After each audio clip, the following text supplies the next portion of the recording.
The show begins with its usual energy, bright lights, a cheering audience, and Jimmy Kimmel walking on stage with his signature charm.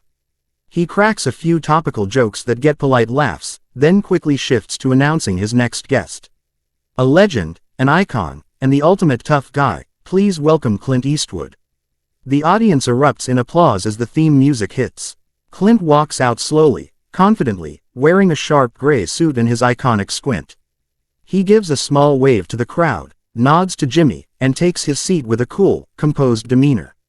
Jimmy reaches out for a handshake, and Clint obliges, but it's firm, almost too firm, and Jimmy winces ever so slightly, brushing it off with a smile.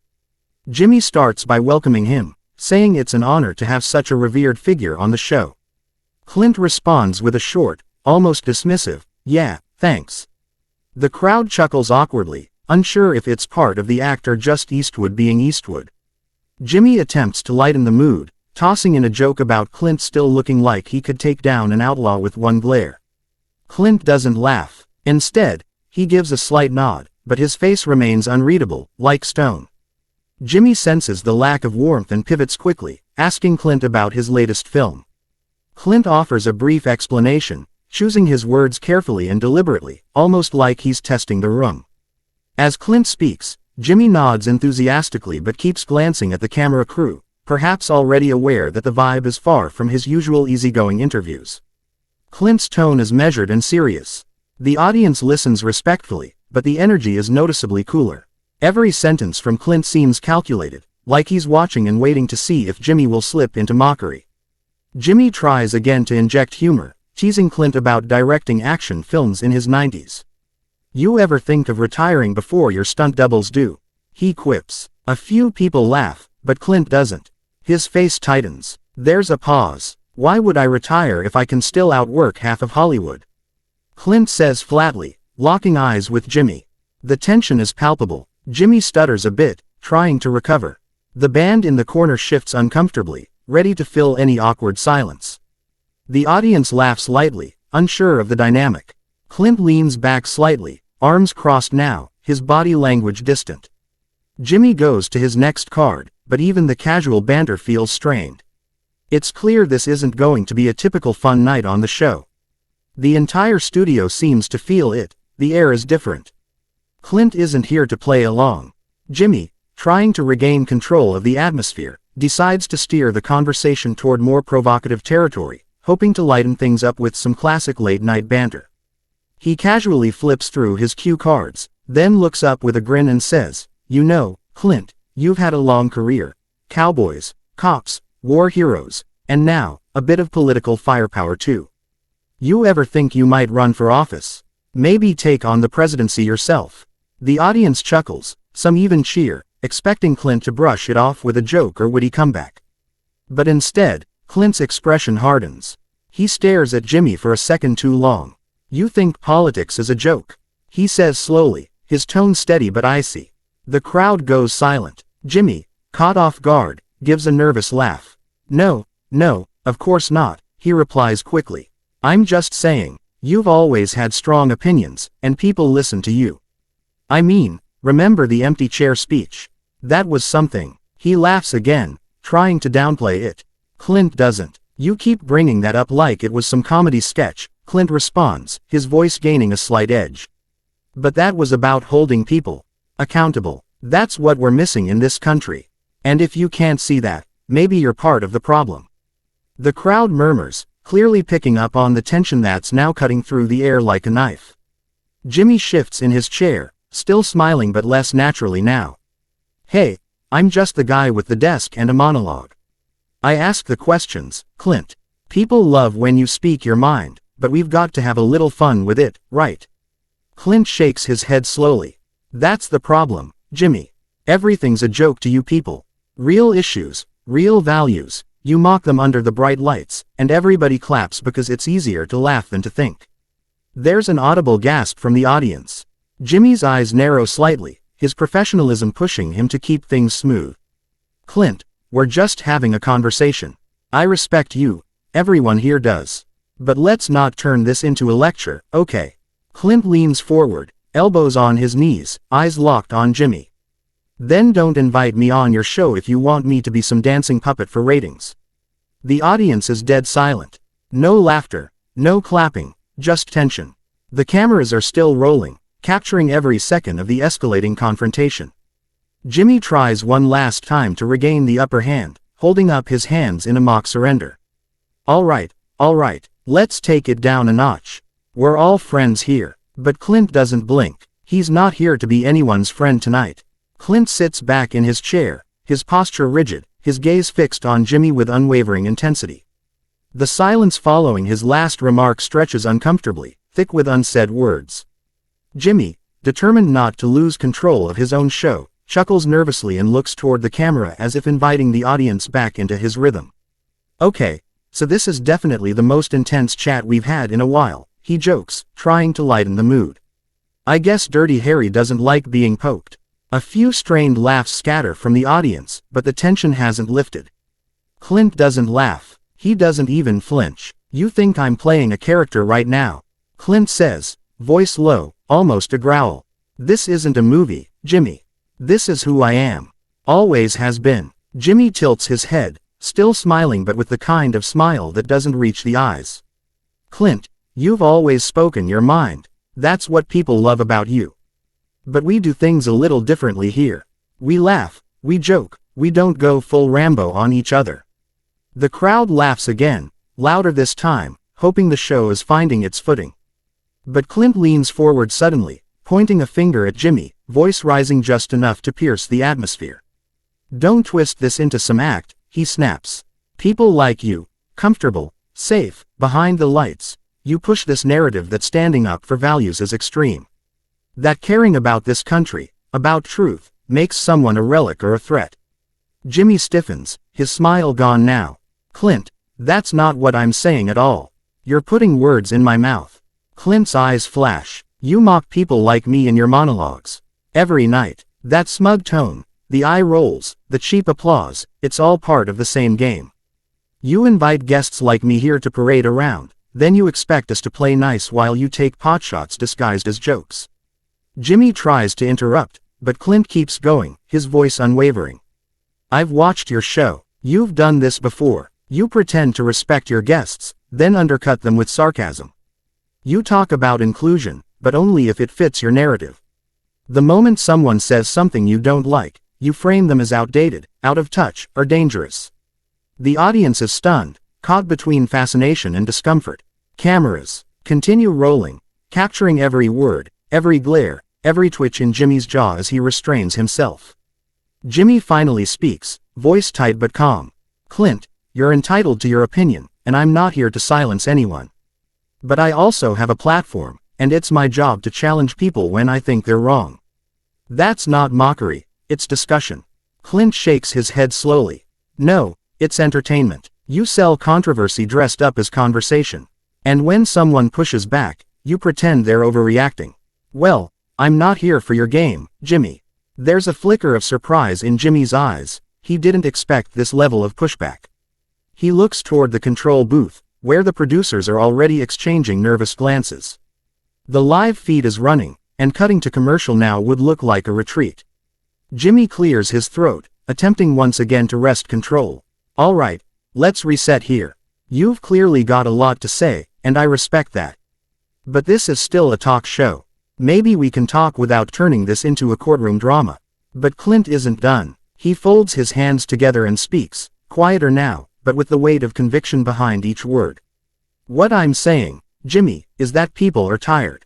Tired of being laughed at. Tired of being told their values are a joke. You might not see it from where you sit, but out there, people are angry. People are waking up. Jimmy doesn't respond right away. He blinks, trying to read the room. Half the crowd seems uneasy, the other half mesmerized. This isn't just a clash. It's a complete breakdown of the script, of the unspoken agreement between guest and host. Clint came not to promote a movie, but to make a point. And he just made it loud and clear. Jimmy exhales slowly, shifting in his seat as Clint's last words linger like smoke in the room. The audience sits in stunned silence, unsure if they're witnessing a legendary TV moment or a slow-motion disaster. Clint's hands rest calmly on his knees, but his eyes are burning with intensity. Jimmy leans forward slightly, gripping his cue cards tightly, knuckles white.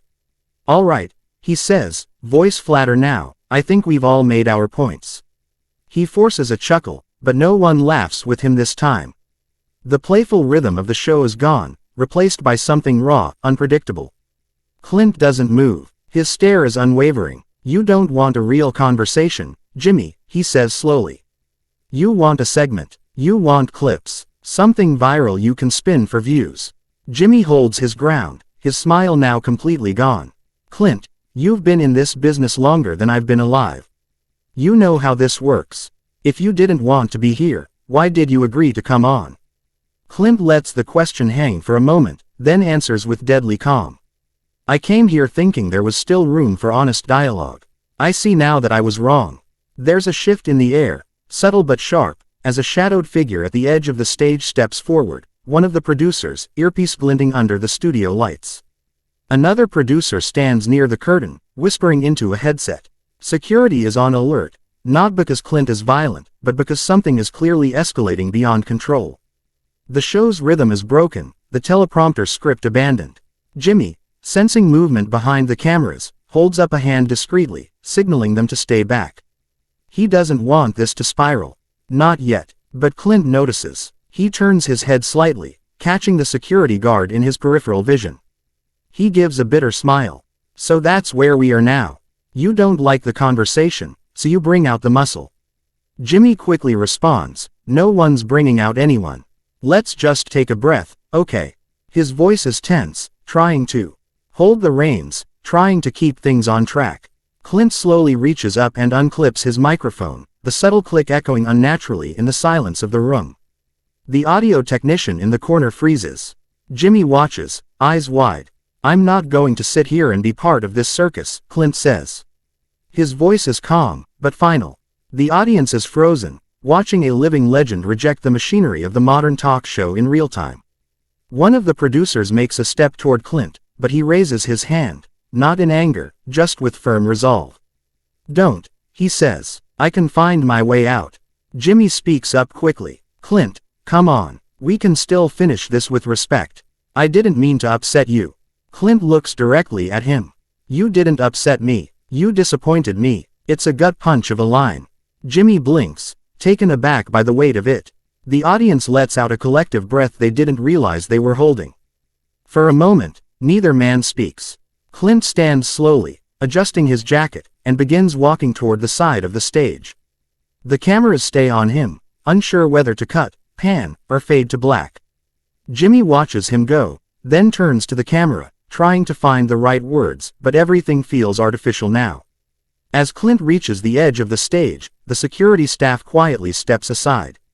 No one dares stop him. He pauses just before exiting, glances over his shoulder, and delivers one last line. Not to Jimmy, not to the audience, but to the entire entertainment machine. "You can keep your applause. I'm not here for it." Then he disappears behind the curtain. The door clicks behind him. Silence. Dead air on a live broadcast. Jimmy swallows hard, turns back to the camera, and forces a smile. "Well, that was Clint Eastwood, everyone." But the applause sign doesn't flash. The audience isn't clapping. No band cues up. The energy is gone, the illusion shattered. Everyone, including Jimmy, knows this wasn't just a walk-off. This was a statement. Backstage, the atmosphere is charged. Crew members scramble around, whispering into headsets, checking camera feeds, unsure if they should keep rolling or cut the segment entirely. Clint walks with deliberate calm through the hallway, ignoring the anxious faces watching him. One assistant reaches out hesitantly, offering a bottle of water. Clint takes it silently, nods once, and keeps moving. His footsteps echo off the walls, the sound bouncing like a countdown toward something bigger than a dramatic exit. Outside, a black SUV waits by the stage door, the driver alert and ready. Inside the studio, Jimmy is still seated, staring toward the curtain Clint just disappeared behind. The cameras are still live, but he doesn't speak right away. For once, the host known for his quick wit and constant chatter is speechless. The audience remains quiet, some looking around uncomfortably, others watching the stage like something else might still happen. The band, unsure of their cue, sits frozen. A producer finally waves to the control room, fade to commercial. The screen goes black for viewers at home, but inside the building, nothing has faded. It's very real. The moment the camera's cut, Jimmy rises abruptly from his chair and heads backstage. No script, no handlers, just pure instinct to reclaim something that slipped out of his grasp. He strides past his assistant, past the control booth, into the corridor where Clint was last seen. But Clint is already nearing the exit. Jimmy catches up just in time, breath slightly ragged, adrenaline overriding caution. "Clint," he calls out, voice echoing through the hall. Clint stops but doesn't turn around right away. Finally, he turns his head slightly. "What?" he asks flatly. Jimmy slows his pace, coming to a halt a few feet behind him. "You didn't have to walk off like that."